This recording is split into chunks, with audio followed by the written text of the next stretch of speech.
మీ కుటుంబ శాంతి, ఆరోగ్యం, ఆర్థిక అభివృద్ధి కోసం రుద్రాక్ష మహాపూజలో తప్పక పాల్గొనండి. ఇప్పుడే నమోదు చేసుకోండి. నమస్తే మధు. నమస్తే అండి. ఈ మధ్య కాలంలో చూస్తే వయసుతో సంబంధం లేకుండా చిన్న చిన్న పిల్లలు కూడా సిగరెట్లు అనేసి డ్రగ్స్కి అలవాటు పడడం, గంజాయి రకరకాలుగా చూస్తున్నాం. అసలు ఆ ఏజ్కి తగ్గవి ఏవీ చెయ్యటం లేదు. అంటే ఇలా చెయ్యడానికి ఫస్ట్ ఆఫ్ ఆల్ వాళ్ళకి ఎందుకు అనిపిస్తుంది? వాళ్ళ ఏజ్ ఏంటి? మామూలుగా అంటారు చూడు, అదేదో సినిమాలో ఉంది, అరే కాంప్లైంట్ తాగాల్సిన వయసులో నువ్వు అన్నీ చూసేస్తే ఇంకా ఈ వయసులో నువ్వేం చేస్తావు అన్నట్లు మహేష్ బాబు, త్రిష అతడి సినిమాలో లాగా. అంటే ఆ వయసుకి అసలు నువ్వేం తీసుకోవాలా? ఎందుకు ఇలా పిల్లలు అయిపోతున్నారు? పేరెంట్స్ వాళ్ళ మీద ఎలా ఒక దృష్టి పెట్టాలి? చాలా మంది పిల్లల్లో ఏమవుతుందంటే ఇంతకు ముందు కూడా కానీ ఇప్పుడు కూడా కానివ్వండి, మనం ఏదైనా ఒక కోర్స్ నేర్చుకోవాలి, ఒక స్పోర్ట్ నేర్చుకోవాలంటే మనకు కోచింగ్ అవసరం. ఎక్కడ ఒక కోచింగ్ సెంటర్లో చేరుతాం, నేర్చుకుంటాం, తెలుసుకుంటాం, దాన్ని మనం ప్రాక్టీస్ చేస్తాం. బట్ మనకి ఇల్లీగల్ యాక్టివిటీస్కి ఎక్కడ కానీ కోచింగ్ సెంటర్స్ లేవుగా కదా, టీచర్స్ లేరుగా. ఇవి ఉండి నేర్చుకోమంటేనే నేర్చుకోవట్లేదు. బట్ వీటిని మాత్రం ఏ కోచింగ్ లేకుండా, ఏ టీచర్ లేకుండా ఎందుకు పిల్లలు అడిక్ట్ అవుతున్నారంటే, ఒక్కసారి తల్లిదండ్రులు, సొసైటీ, టీచర్స్ ఆలోచించాలి. ఎందుకు అంటే ఫస్ట్ అండి, టీచర్స్ కావచ్చు, తల్లిదండ్రులు కావచ్చు, చదవండి చదవండి చదవండి అంటున్నారు, కానీ వాళ్ళకు ఒక గోల్ ఫిక్స్ చేయట్లేదు. గోల్ అనేది ఉంటే మనిషి ఆ వైపు ప్రయత్నిస్తాడు. లేదు అనుకోండి, టైంపాస్ చేయాలి, పీర్ గ్రూప్ ఏం చెప్తే అది చేయాలి. పీర్ గ్రూప్ ఇన్ఫ్లుయెన్స్ అన్నది చాలా పెరిగిపోయింది నవడేస్. దాంతోపాటు సోషల్ మీడియా, ఇంకా సోషల్ మీడియాలో చెప్పాల్సిన అవసరమే లేదు. సిగరెట్ తాగిన వాడే హీరో కదా, గంజాయి తీసుకున్న వాడే గొప్ప వ్యక్తి. సో అలాంటప్పుడు ఏమవుతుందంటే, వాళ్ళు చేశారుగా నేను ఎందుకు చేయకూడదు, వాళ్ళు తింటున్నారుగా నేను ఎందుకు వెళ్ళకూడదు అన్న ఆలోచనలు పిల్లల్లో రాను రాను పెరుగుతున్నాయి. ఎవరైతే పేరెంట్స్ ఫోకస్ ఉండి, టీచర్ ఫోకస్ ఉండి చదువు వైపు ఉన్నారో వాళ్ళతో ప్రాబ్లం లేదు, వాళ్ళు ఆ రూట్లోనే వెళ్తున్నారు, వాళ్ళకు ఒక గోల్ ఉంది, వాళ్ళు ఓకే. ఎవరికైతే ఈ గోల్స్ లేదు, ఏ పిల్లల మీద అయితే తల్లిదండ్రుల అబ్జర్వేషన్ లేదు, ఆ పిల్లలు ఈ విధంగా పీర్ గ్రూప్ ఇన్ఫ్లుయెన్స్ కావచ్చు. ఇప్పుడు పిల్లల కంటే పెద్దవాళ్ళు ఇన్ఫ్లుయెన్స్ చేస్తున్నారు. అంటే ఈ అబ్బాయి ఒక 7th క్లాస్ ఉన్నాడు అనుకోండి, ఇంటర్మీడియట్ పిల్లాడు వచ్చి అబ్బాయికి నేర్పిస్తున్నాడు, నువ్వు రారా నాతో పాటు వెళ్దాం అని చెప్పి. ఎందుకు? వీడి దగ్గర ఉన్నటువంటి అమౌంట్ తీసేసుకోవడము, వీడి దగ్గర ఏదన్నా చిన్నవన్నా ఉంటే అవి పెరికేసుకోవడం కోసం అలా తీసుకెళ్తున్నారు. ఇదైతే రీసెంట్గా జరిగిన ఇష్యూనే.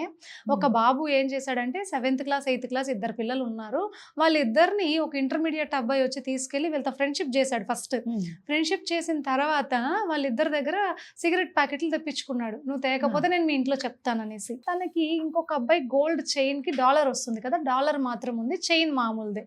సో ఆ $1 తీసుకెళ్ళి వాళ్ళ లవర్ గిఫ్ట్గా ఇచ్చాడంట.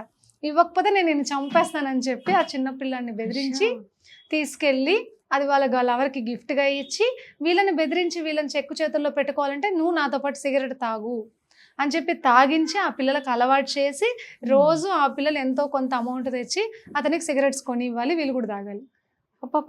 ఆ విధంగా అలవాటు చేశారు ఒక అబ్బాయి. సరే, ఈ విషయం ఎలా తెలిసింది తల్లిదండ్రుల కంటే, ఈ 2 అబ్బాయిల్లో ఒక అబ్బాయి కొంచెం తెలివైన వాడే. వాడు సడన్గా వచ్చి వాళ్ళ పేరెంట్స్కి చెప్పేశాడు, ఇతను మమ్మల్ని చంపేస్తానంటున్నాడు, మాకు భయంగా ఉంది. అంటే ఎందుకు ఈ అబ్బాయి ఇంత భయపడుతున్నాడే, ఇంత గట్టిగా ఉండే వ్యక్తి కదా అనేసి వీళ్ళు ఈ అబ్బాయి చెప్పింది నిజమే కదా అని వెళ్ళి చూస్తే, అతను నిజంగానే ఎర్రచందనం స్మగ్లర్లో అరెస్ట్ అయ్యి వచ్చాడంట.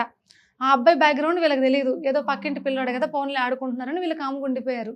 వాడేం చేశాడు, ఈ పిల్లలిద్దరిని బెదిరించుకొని వీళ్ళ దగ్గర ఉన్నదంతా తీసుకొని ఇంట్లో డబ్బులు తీసుకురాకపోతే నేను చంపేస్తానని చెప్పి అన్నీ చేయించుకొని అంతా వాడుకున్న తర్వాత ఒక ఫైన్ మార్నింగ్ ఇంకా వీళ్ళ దగ్గర ఇవ్వడానికి డబ్బులు లేక, ఇంట్లో దొంగతనం చేయలేక వాడు వచ్చి చెప్పేశాడు.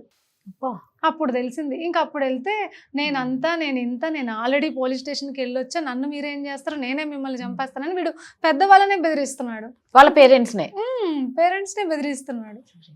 సావాస దోషాలు అనేది ఎంత ఇంపార్టెంట్ చూడండి. ఎప్పుడు కూడా పిల్లలు మన ఏజ్ కంటే, అంటే పిల్లల ఏజ్ కంటే పెద్ద ఏజ్ లో ఉన్న వాళ్ళతో తిరుగుతున్నారన్నా, అంతకంటే చిన్న ఏజ్ లో తిరుగుతున్నారన్నా మీరు ఒక్కసారి చూడాలి ఏంటి ఆ రిలేషన్, ఎందుకు ఆ రిలేషన్ జరుగుతుంది అని. ఇప్పుడు ఇండివిజువల్ గా మనకైనా కూడా మన ఏజ్ గ్రూప్ వాళ్ళే మనకి ఫ్రెండ్స్ అవుతారు, వేరే ఏజ్ గ్రూప్ వాళ్ళకి మనకి సెట్ అవ్వదు ఎక్కడ కదా. కానీ వీళ్ళు సెట్ అవుతోంది అంటే ఎక్కడో లింక్ ఉంది అనేది అర్థం చేసుకోవాలి ప్రతి తల్లిదండ్రి. సో వీళ్ళు ఎవరితో వెళ్తున్నారు, ఎంతసేపు వెళ్తున్నారు, వెళ్ళొచ్చిన తర్వాత ఎలా ఉంటున్నారు అన్నది కూడా ఫోకస్ చేయాలి. పిల్లలు ఎందుకు చెప్పట్లేదంటే వాళ్ళకి భయం, వీడేం చేస్తాడో చంపేస్తాను అన్నాడు కదా అనే భయం ఉంటుంది. సో ఎప్పుడైతే పేరెంట్స్కి పిల్లలకి మంచి కమ్యూనికేషన్, మంచి బాండింగ్ ఉందనుకోండి, అప్పుడు చెప్తాడు ఆ అబ్బాయి ఖచ్చితంగా, నాన్న ఇలా జరిగింది, నాకు భయంగా ఉంది అని చెప్పి చెప్తారు కదా. ఆ బాండింగ్ లేదనుకోండి, వీళ్ళు మన వాళ్ళు ఎక్కడ కొడతారని భయంతో చెప్పరు. సో జరగాల్సిన నష్టం ఏదైనా జరిగిపోవచ్చు. కాబట్టి ఫస్ట్ బాండింగ్ అన్నది బాగుండాలి. పిల్లలు ఏం చేస్తున్నారో టైం టు టైం మనం అబ్జర్వ్ చేయాలి. టైం టు టైం వాళ్ళకి మనం టైం ఇవ్వాలి. వీక్లీ ఒక 1 డే అయినా మొబైల్ పక్కన పెట్టి, మీ పనులు పక్కన పెట్టి పిల్లలతో స్పెండ్ చేయాలి ఖచ్చితంగా ప్రతి తల్లిదండ్రి. అప్పుడు మాత్రమే వాళ్ళ నుంచి వచ్చే కాంప్లికేషన్స్ని మనం అవాయిడ్ చేయగలం. లేదు అంటే ఇలాంటివన్నీ ఫేస్ చేయాల్సి వస్తుంది. సో మీరు ఎంత కష్టపడి సంపాదించి ఎన్ని సాధించి పెట్టినా పిల్లలు బాగోలేకపోతే ఒక రోజు బాధపడేది మనమే కదా. వాళ్ళ లైఫ్ని స్పాయిల్ చేసుకున్న తర్వాత మన సంపాదన ఏం చేసుకుంటాం, మన స్టేటస్ ఏం చేసుకుంటాం కదా. నిజంగా అంటే పేరెంట్స్ అబ్జర్వేషన్ చాలా ఇంపార్టెంట్. మీరు అన్నట్టు మన ఏజ్ అంటే మన పిల్లలకి ఏజ్ తగ్గట్టు కాకుండా పెద్దవాళ్ళ జనం నిజంగా ఒక కన్ను వేయాలి. ఏముందిలే మనోడు ఏం చెయ్యడులే, మన ముందర అందరూ బాగుంటారు ఇంట్లో పిల్లలు. గడప దాటిన తర్వాతే కదా వాళ్ళ నిజ స్వరూపాలు బయటపడేవి. Thank you. ఎస్ అండి.